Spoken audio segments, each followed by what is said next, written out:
Andy Murray apparently said that you started boxing. Is this true? Yeah, it's sort of a training for the.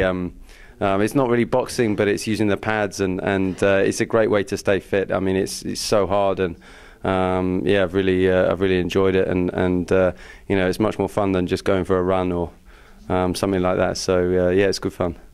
You retired some years ago. Is there anything you miss about the tour?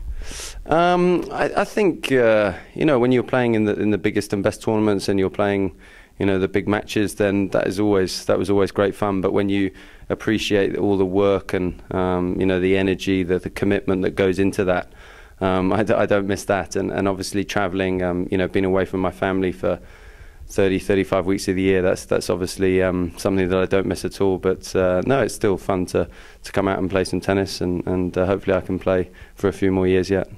You have 3 daughters. Any signs of a future tennis player there? Not yet, no. They all play a little bit, but I think it's you know, I leave it to them to, you know, make that decision. I don't really push them.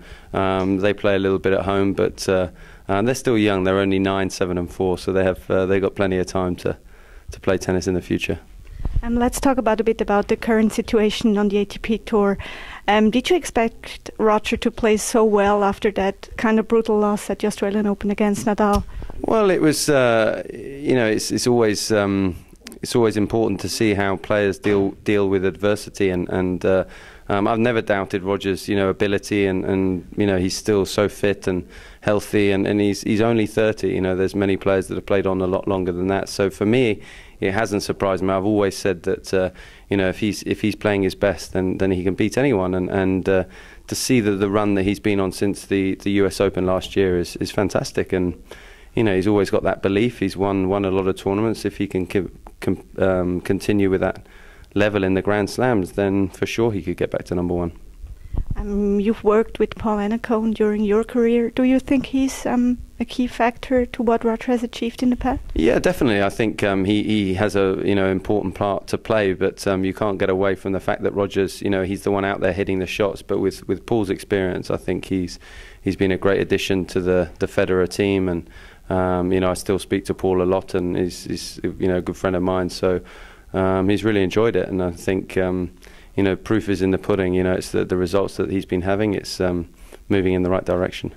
So you think he will be able to stop Djokovic and Nadal at the next Grand Slam? He could do. I'm not saying he will, because those guys are, you know, incredible players, some of the best players of all time, and that's what makes the era so fascinating to watch, and so tough to play in. So you know, Roger's had some tough results in Grand Slams recently.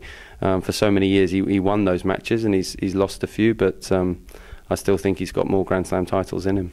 So one last question. Roger told us after his win in Basel that you wrote him a text message saying that you were still the only one who bet him twice there. So my question, did you get an answer? Yeah, I've told him. He said I need new ammunition, because I've told him that a few times before. But yeah, I was lucky to beat him when he was very young, and then I beat him in the final one year. So there's a few people that have beaten him once, but hopefully no one else is going to beat him twice. Thank you very much. Thanks.